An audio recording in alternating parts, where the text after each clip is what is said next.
WNST, Towson, Baltimore, and Baltimore Positive. We are positively taking the Maryland Crab Cake Tour on the road for the grand opening at Greenmount Station. They get the sports wagering facility open 15 years. We've been doing shows up there.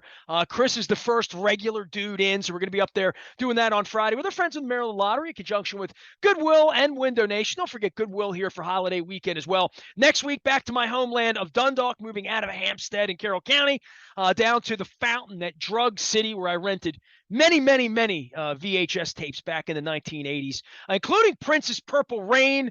Who knows if there'll be a Purple Rain here this year, but I wanted to get Luke on with our guest. But Luke's been busy in the aftermath of the game on Thursday night. Aaron Schatz has been doing it better than anyone. He is the inventor, creator, and granddaddy of the DVOA. We're going to have him explain all of that. You can follow him at FA_A Shots.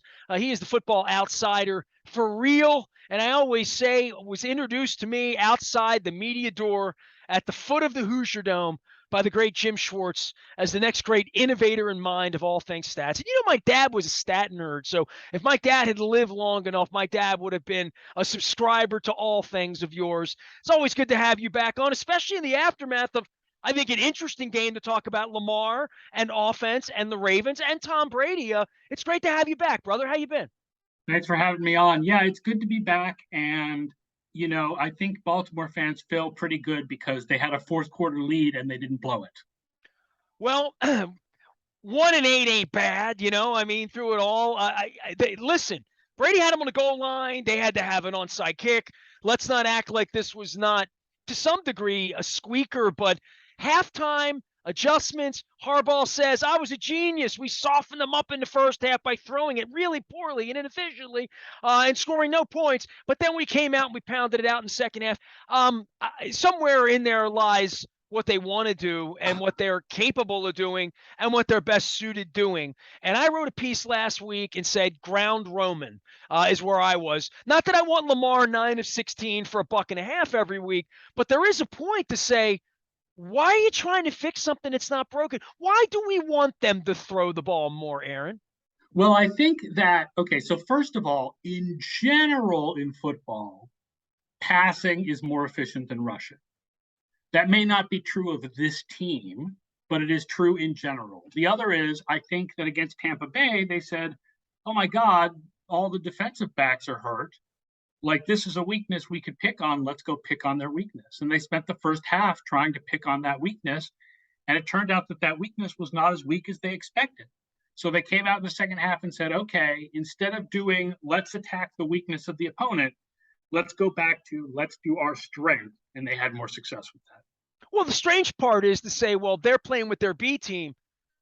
Likely Williams, and we're trying to figure out the Marions and Marcuses around here, just trying to figure out who these players are, and Oliver are catching balls, right? Like, so let's not act like it was, Bateman and Mark Andrews for the most part. It started out as Bateman and Mark Andrews, but then quickly those guys got hurt, and then, now we've lost our two best receivers. Maybe we need to go back to the ground. Philosophically, in drafting Lamar, and I know you would say in general, throw the ball. 5 years into this, I don't want to call it an experiment. I mean, it's worked to the level that they're in 2nd and 2 a lot when they try it and do it well in the second half. But it feels to me like from the minute they brought him in, this level of commitment to thinking they're going to have a $20 million wide receiver, this was always about them running the ball. They proved this in the draft by drafting a center who was road grading on Thursday night. Ronnie Stanley back looking more like Ronnie Stanley, but signing Zeitler, Moses, these guys, they want to run the ball, and they built a strategy around running it really well and passing it when they need to, and maybe a little. I don't understand why they don't just do it that way, and that is always their best chance to avoid 3rd and 36 and 3rd and 22, which is where they ate in first quarter in Tampa. Here's the shocker. I think you'll be shocked. They actually are more efficient when they pass than when they run. The passing is more efficient than the run. I think the question about the Baltimore offense is, if they passed the ball more, would that still be the case? Or would teams playing pass defense against them? I mean, I think that their passing succeeds in a lot of ways because they're passing out of non-pass formations, right? They're tricking the other team. They're coming out in 22 and then passing. So I think that it's possible that passing is more efficient than rushing, but they would screw up the balance if they passed more. Then passing wouldn't be more efficient than rushing. So, I mean, I know everybody criticizes Greg Roman and criticizes their offense, and there is this feeling like Lamar is carrying the offense, and maybe with a different scheme, things would be even better. But the fact is, by our numbers, they are the fifth best offense in the league. They are a good offense. I saw a stat, and it may have been attributed to you in the pregame, of them being a top 5 passing protection offense. And in regard to Lamar being a pocket passer or not, and I think you've really said something I haven't said in a long time, which is the offense is meant to trick you. It's sleight of hand with the ball. Where's the ball going to go? We're going to have one go east, one go west. You got to figure out who has the ball. Even if you guess right with Lamar, he can shake you out of your shoes if he's got a foot on you. So all of that. But when they do line up to slobber knock and have to go play Kansas City in the thick of the night in January, or Buffalo, and they have to throw the ball and go down the field, pass protection and him staying in the pocket, this is something that's very different. It's a departure from what we've seen them do in the past, the way they're trying to run a passing offense. It looks different. Not staying in the pocket. Jackson's actually a very good pocket passer. I think they said on the show last night that he has the highest time in the pocket of any quarterback in the league. Like, for all that he's a scrambling quarterback, he actually doesn't scramble that much. They do designed runs for him, but he wants to pass. Like, he would rather throw the ball if it's not a designed run. So, I mean, I think their passing offense is better than you give them credit for. The problem is the receivers and the routes. Like, I think that there's a lot of criticism of the route design, of Roman's route design. And the fact is they don't have great receivers, especially if Andrews and Bateman are out. I mean, those are their two best guys. And I think Duvernay has been better than expected this year. Certainly, we didn't know what to expect from him because we hadn't seen much from him, and he's played pretty well. But, I mean, when I talk to people who are film watchers, the biggest criticism is not of the talents of any player. It's of the route design. Aaron Schatz does all things football outsiders. You can see it over his shoulder if you're watching out on the webcam. And, of course, you can find him out on Twitter. Tell everybody about what you're doing in season right now. And I do want to give an invitation. We got a lot of time on our hands here, not just reading about my press credentials and Chad Steele, but we don't play for 11 days, and then we don't play for 13. I mean, it's a crazy period in the middle here for them to get well and get healed a little bit. For folks that, and the World Series is on, and if you haven't watched baseball recently, the analytics and people like you that were really at the forefront of this, and the deeper we get into Sig Mejdal and Mike Elias on the baseball side here, and why John Harbaugh is going for it on fourth down and leaving points on the field, and all these things that you analyze. Give everybody an update on where football analytics are from when I met you in that tunnel with Jim Schwartz almost 2 decades ago. Yeah, remember, it's not leaving points on the field. It's trying to get more points, right? The goal of the going forward on fourth down is to score touchdowns rather than field goals, to get 7s rather than 3s. And we've come a long way. Like, 2018 was really a watershed year where teams started going for it much more often on fourth down and doing things much more analytically sound. And by the way, Harbaugh was first 1 or 2 or 3 to really subscribe, right?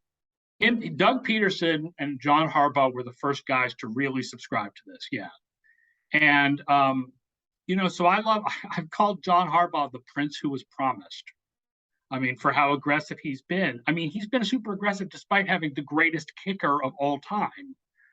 So, but there's more to analytics than just fourth down decisions, right? People should understand that analytics includes, trying to translate players from college into the NFL and trying to determine how to best structure your roster and how to determine how to best structure your salary cap. And there's analytics involved in all of those things. It's just the thing that, God, we talk about so much is fourth downs. And we've gotten to this point where analytics has become this buzzword for that thing the coach did that I didn't like, even if it's not analytics. I'll give you an example. Last year, when Harbaugh went for 2 at the end of the game to try to win, a couple of times he did that, and they failed both times. That was not the analytics move, right? There was no analytical model that said if you do that, you have a much better chance of winning. That was my team's not as good as your team, and I got one play to win the game because we're going to lose it in overtime. Yeah. That was his gut. He was going with his gut, and yet it got blamed on analytics because there's this thought that, like, if you go for 2, that's always analytics, or if you go on 4th down, that's always analytics. It's not always analytics.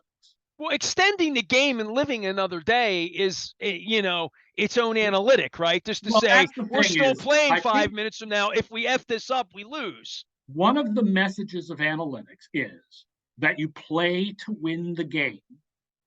You don't play to extend it. So analytics suggests moves that will make it more likely that you will win, but make it less likely that you'll stay close longer. That's the gamble. If these things succeed, you win the game more often, but when they fail, you look like you're out of it. But the goal of the game is not to be in the game. I remember, like, a few years ago, the Red Sox, Dan Duquette was the general manager of the Red Sox at the time, and he said something about that the Red Sox had spent more days in first place than any other team that year. Well, the problem is that they weren't in first place at the end of the season, right? The goal is not to spend the most weeks in first place. The goal is to be in first place at the end. And the same goes for a football game. The goal is not to stay in it longer. The goal is to win the game.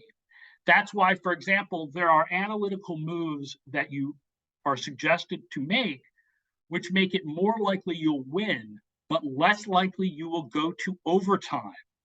Because the goal of football is not to get to overtime, it's to win. And if you're more likely to win in regulation, sometimes you have to give up the possibility of going to overtime for a better chance to win in regulation because you play to win the game.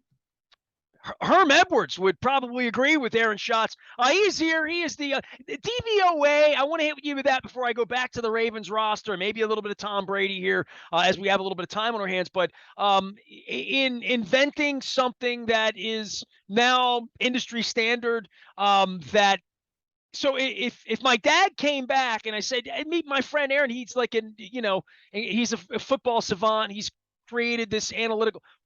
Explain it to my father if you had to. Simple explanation.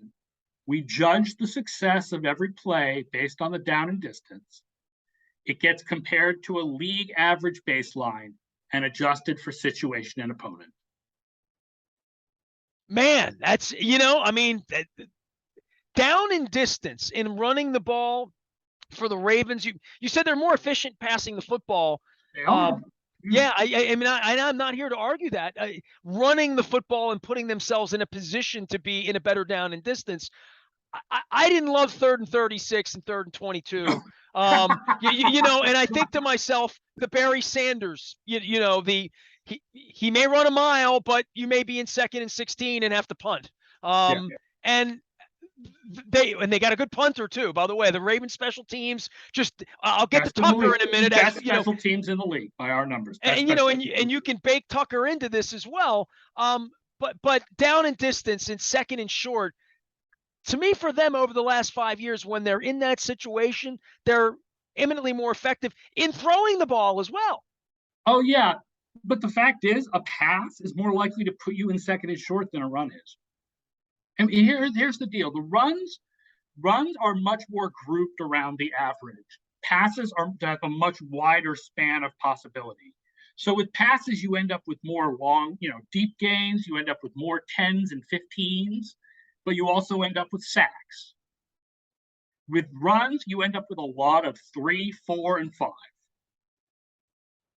So it's a question in some ways of, do you want something with a higher average but a wider range of possibilities, or do you want that steady 3, 4, and 5? If it's a steady 5, that's good. If it's a steady 3, you're in trouble. Well, it felt like when Mark Ingram was around here, they're falling forward for 6 yards on first down, even when things didn't go well. And I do think, by and large, the offensive line's better structured to run than pass. Aaron Schatz is here. He will be watching all things football all weekend. I want to bring the Tucker thing in here because you may so much of this is a little bit of pretzel logic in regard to Harbaugh and going for 2 or not bringing his kicker out, who is the closest to automatic that you said the greatest kicker in the history of the game. They got a gold jacket on him already. What can he do to screw that up? I mean, and how do you measure in regard to kicking and special teams some of the special sauces that you bake into your concepts? So the way we measure special teams is, let's just take field goals for now, not talk about kickoffs, because kickoffs are so much less important now than they used to be because of the moves the touchback to the 25. We look at the likelihood that the kicker will hit a field goal from every distance.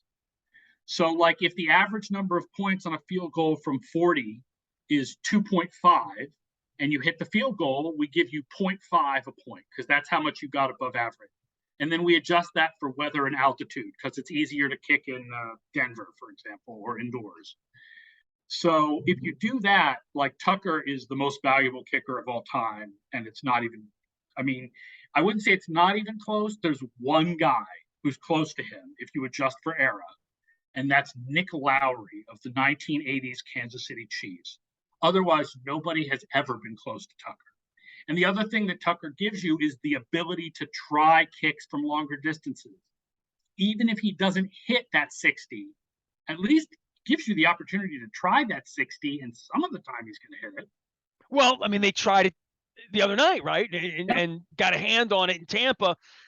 Lamar and his money and his value. It's probably the real reason I reached you earlier in the week because your stuff pops up online. Some of it I really understand. Some of it I scratch my head, and I've learned I treat you sort of like doctors and lawyers. I don't dispute you. It's scientist, it's sort of mad scientist. I just try to better grasp, like listen to Carl Sagan back when I was trying to grasp the cosmos a little bit in regard to Lamar and contract and value and the things that DaCosta would be looking at in regard to what should we pay him, because DaCosta is as big a nerd in regard to analytics as anybody, and trying to put value on things in a modern way, and what it would mean for them, I don't know, to sign this center that's blowing guys up when his turn comes 3 years from now, because the Ravens let offensive linemen assimilate, gone. Wagner, gone. Jensen, who could have been in uniform Thursday, gone, right?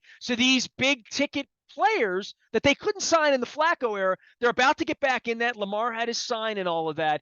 But when you start to assign value to a player, how Joe Burrow stacks up to Josh Allen, who stacks up to, wherever we are in the game today, what is Lamar's value by your system? And are you kind of shocked as a fan? And I know you look at all of this. I mean, you read the news like all of us. This is a peculiar circumstance for the organization, for the sport, for the Players Association, and for Lamar, who's self-represented. This is really a unicorn. Well, the thing is, I don't think it matters how he stands compared to Burrow and Mahomes and those guys. I think, look, the way the contracts work for quarterbacks is if you have a quarterback who is a guy who you win because of him, right? If you have a top quarterback, he doesn't have to be the top quarterback. He's a top quarterback. When his contract comes up, he gets paid. Like, that's how it works. Is Lamar Jackson worth that money? Yeah, he is, because he's a quarterback who leads you to wins. And so he's the next guy up. That means he gets the highest amount, and the next guy up after him gets the highest amount again. The problem is they don't want to give him guaranteed money. That's the issue. I don't think the issue is the amount. I think the issue is they don't want to break the seal on a fully guaranteed contract. Cleveland already did that, and everybody is angry at them for it. No one wants to do that with another quarterback, what Cleveland did with Deshaun Watson. With the fully no one will want to do that until the market's open, and because Lamar hasn't assaulted 26 women, that there would be at least – there were 4 teams last summer. Let's start doing the math. No one knows why they signed Watson fully guaranteed. Everybody's angry at Cleveland for doing that, and it's not even because of the off-the-field stuff with Watson. It's because nobody wants to enter a world where football has fully guaranteed contracts. Well, and Lamar's going to be the pace setter in all this, right? Or Lamar's going to be the first guy, and certainly standing on the field in Tampa where they're about to graduate a 45-year-old quarterback. By the way, on Brady and on lifetime achievements and statistics and how far he could play, and now the divorce, right? Like, is he going to keep playing in your mind? And this is such an anomaly as we see it, watching both of the Manning brothers sitting on their couches and doing, sports radio in the middle of games on Monday night. And the fact that Roethlisberger's now gone, Matt Ryan is gracefully seated his way. Like, we're never going to see anything like this. And his anger in the game and his passion and his fire and his chewing on these guys that are young enough to be his kid on Thursday night, like, he's really incredible, and I don't think he's done. I would not be shocked if he came back again next year, because I don't think you judge it based on, is it fun for him?